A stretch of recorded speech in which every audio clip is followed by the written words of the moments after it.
గత కొన్ని సంవత్సరాలుగా ఎన్నో ప్రభుత్వాలు మారినా తమ సమస్యలు తీరడం లేదని నాగారం మున్సిపాలిటీ పరిధిలోని బీబీసీ కాలనీ వాసులు ఆవేదన వ్యక్తం చేస్తున్నారు. వర్షాకాలం వచ్చిందంటే ఇళ్లలోకి మురుగునీళ్లు వచ్చి చేరడంతో కాలనీ వాసులు రోగాల బారిన పడుతున్నామని మండిపడుతున్నారు. కరెంట్ ట్రాన్స్ఫార్మర్ చుట్టూ ఎలాంటి ప్రొటెక్షన్ లేకుండా ఉండటంతో కరెంట్ షాక్ గురవుతారని అన్నారు.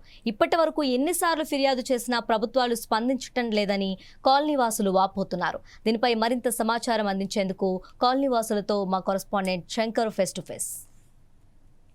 ఎన్నో ప్రభుత్వాలు మారినా కానీ మా కాలనీ సమస్యలు తీరుతలేవు అంటున్నారు ఈ బీబీసీ కాలనీ. మల్కాజ్గిరి పరిధిలోని నాగారం సర్కిల్లోని బీబీసీ కాలనీ సమస్యలు తలెత్తునని కాలనీ వాసులు గొగ్గెలు పెట్టే పరిస్థితి ఉంది. అసలు వీళ్ళ సమస్య ఏంది, కాలనీ వాసులతో వినే ప్రయత్నం చేద్దాం.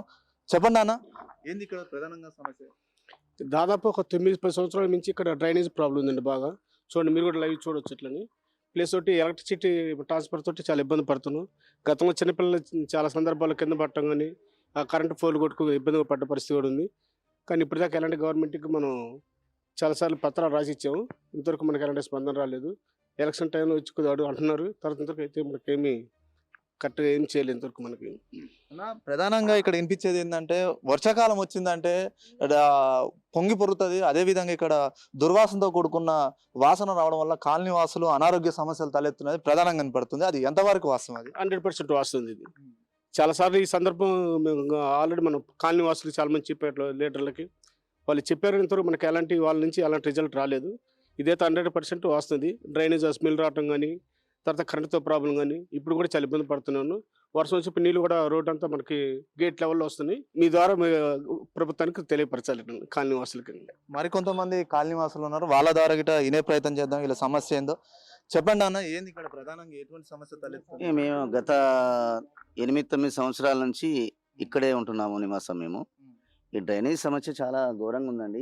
చిన్నపిల్లలు కానీ పెద్దవాళ్ళం కానీ ఏదైనా మొన్న ఒకసారి మా కాలనీలో ఒకతను డ్రింక్ చేసి ఆల్కహాల్ చేసి వచ్చాడు. అతను అలా పడిపోతుంటే మేమే చుట్టుపక్కల వాళ్ళము అతను చేసి పంపించాము. ఎలాంటి దుర్ఘటనలు జరగకుండా గతంలో మేము మా యొక్క కాలనీలో ఉన్న అందరం కలిసి ఈ ప్రజాప్రతినిధులకు కానీ ఆఫీసర్లకు కానీ అందరికీ మొరబెట్టుకున్నాము. ఈ సమస్యని తీర్చలేరు, త్వరగా తీరుస్తారని మేము ఆశాభావం వ్యక్తం చేస్తున్నాము. అదే చిన్నపిల్లలు ఏమైనా డ్రైనేజీలో పడిపోతే కాకూడదు ఏమన్నా అయితే ఎవరు మాకు దిక్కు? ఈ యొక్క చుట్టుపక్కల వాళ్లకు మాకు స్మెల్ తోటి బాగా విషపూరితమైన జ్వరాలు నానా రకాలుగా అవుతున్నాయి. ఈ పట్టించుకోవాలని స్థానిక ఉన్న ప్రజాప్రతినిధులకు మరియు అధికారులకు విన్నవిస్తున్నామండి మేము. అదేవిధంగా ఈ కాలనీలో మహిళలు ఉన్నారు. ఈ కాలనీ మహిళల్ని గిట అడిగి తెలుసుకునే ప్రయత్నం చేద్దాం. చెప్పండి అమ్మా, ఏంది ఇక్కడ ప్రధానంగా ఎటువంటి సమస్య?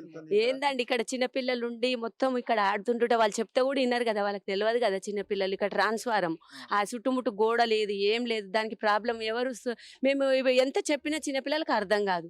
వాళ్ళు వచ్చి ఇక్కడనే ఆడుతుంటుంటారు. బాళ్ళు పడ్డాయని అది పడ్డదని ఇది అందులోకి తొంగి చూసి ఒక పిల్లగాడు మొన్న జారిపడ్డాడు. దానికి మేము అందుకోకపోతే ఆ పిల్లగాడు చనిపోయేటోడే.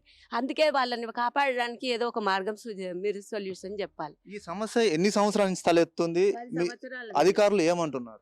ఏమంటారేంది, వాళ్ళు ఎలక్షన్లు అప్పుడు వస్తాం చేస్తాము, వాళ్ళు మీరు వేయాలి అంటారు, వేస్తాము. మేము వేసినప్పుడు చేస్తామండి, మీరు వేయరు మాకైతే మేము తర్వాత చేస్తాం అంటారు. వాళ్ళు అసలు ఒక్కసారి కూడా మళ్ళీ ఇటు వచ్చి చూసిన మానవుడు ఎరగాడు. అడుగుతా చేస్తాం అంటారు. మరి అది ఇప్పుడు మున్సిపల్ అయింది, అది చేసే పరిస్థితే లేదని అంటారు. ఇక ముఖ్యంగా ఇప్పుడు రానున్న కాలం వర్షాకాలం అండి, ఇక్కడ సమస్య ఇక తీవ్రంగా ఉంటది అని చెప్తున్నారు. అసలు ఏంది ఇక్కడ? దోమలు మొత్తం ఇంట్లో దాకా డోర్ల దాకా నీళ్ళు వస్తాయి. మరి అప్పుడు మేము ఈ కాలువలకి వెళ్ళి నడవలేక మాకు ఏమైనా వ్యాధులు వస్తే ఎవరైనా పట్టించుకుంటూ మానవుడే లేదు ఇక్కడ. మీరే ఏదో ఒకటి ఆలోచన చేసి దీనికి పరిష్కారం ఏందో చూడాలి. చివరిగా అండి, మీరు ప్రభుత్వాన్ని కానీ గత ప్రభుత్వం కానీ ఏం కోరుకుంటున్నారో ఇక్కడ కాలనీ వాసులు అసలు ప్రధానం ఏం కోరుకుంటలేమండి, ఈ నాలా ఒకటి మాకు దూరం అయ్యేటట్టు చూడండి, గంతే. మాకు కావాల్సిందే, మేము కోరుకునేదే గది.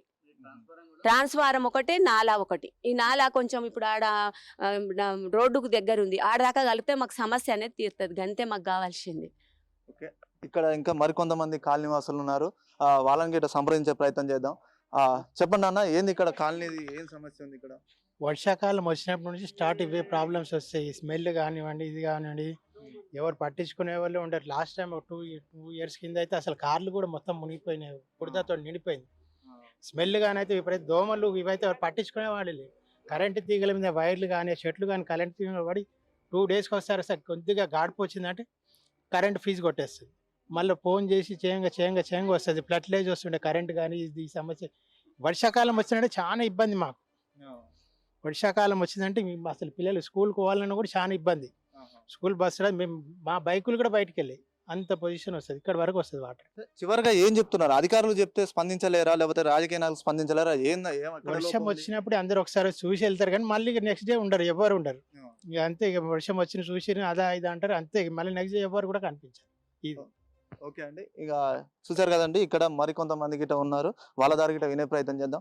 చెప్పండి నాన్న, ఇక్కడ ఏముంది ప్రధానంగా సమస్య? ఇక్కడ సమస్య ఏముందంటే 2 కిలోమీటర్ల నుంచి కూడా ఏది ఎక్కడి నుంచో డ్రైనేజీలు అన్ని తీసుకొచ్చి ఇక్కడ కలిపేశారు. ఇక్కడికి వదిలేసి అధికారులు ఎవరు కూడా పట్టించుకోవట్లేదు. ఎన్నిసార్లు విన్నవించుకున్నాము, ఎన్నిసార్లు మనవి చేసినా ఏది ఎలక్షన్ ముందు మాత్రం ఓకే అంటారు, తర్వాత మళ్ళీ ఎవరు వచ్చి పట్టించుకోరు. ఇది ప్రధానమైన డిమాండ్ ఇదే. తర్వాత ఈ ట్రాన్స్ఫరం ఒకటి ఏది ఇళ్ళ మధ్యలో ఉంది, దానికి రక్షణ లేదు. దీనికి బాధ్యులు ఎవరు అది మీరే కనుక్కొని అది చేయాలని చెప్పేసి. సుశార్ గాంధీ కాలనీవాసులు చెప్పేది ప్రధానంగా ఏంటంటే ఎక్కడెక్కడో దూర ప్రాంతాల నుంచి దాదాపు 2 కిలోమీటర్ల నుంచి డ్రైనేజ్ తీసుకొచ్చి ఈ కాలనీ నుంచి ప్రయాణించడం వల్ల ఇక్కడ ఎటువంటి నియమ నిబంధనలు లేకుండా ఈ ట్రాన్స్ఫారం అదేవిధంగా ఈ డ్రైనేజీ ఈ కాలనీ మధ్యల నుంచి వెళ్ళడం వల్ల దుర్వాసంతో, అదేవిధంగా వర్షాకాలం వచ్చిందంటే పొంగి పొరలతో దోమల బెడతతో పాటు అనేక రకమైన ఆరోగ్య సమస్యలు తలెత్తున్నాయని చెప్తున్నారు. ముఖ్యంగా దీనికి ఆనుకొని ఒక బ్రిడ్జి ఆనుకొని ఉంది కూతవేడి దూరంలో. ఈ ఏదైతే ఈ నాలాల నుంచి వచ్చే నీరు ఆ బ్రిడ్జికి దాకా చేసే ఇలా సమస్య తీరుతుంది అనేది చెప్తున్నారు. గత ప్రభుత్వంలో కానీ ఈ ప్రభుత్వంలో కానీ ఎంతో మందికి విన్నవించుకున్నా కానీ మా సమస్య ఇంకా తీరలేదని చెప్తున్నారు. ఇది ఇక్కడ ఉన్న సమస్య. కెమెరా పర్సన్ వంశీతో శంకర్, 4 టీవీ, ఉమ్మడి నల్గొండ ప్రతినిధి.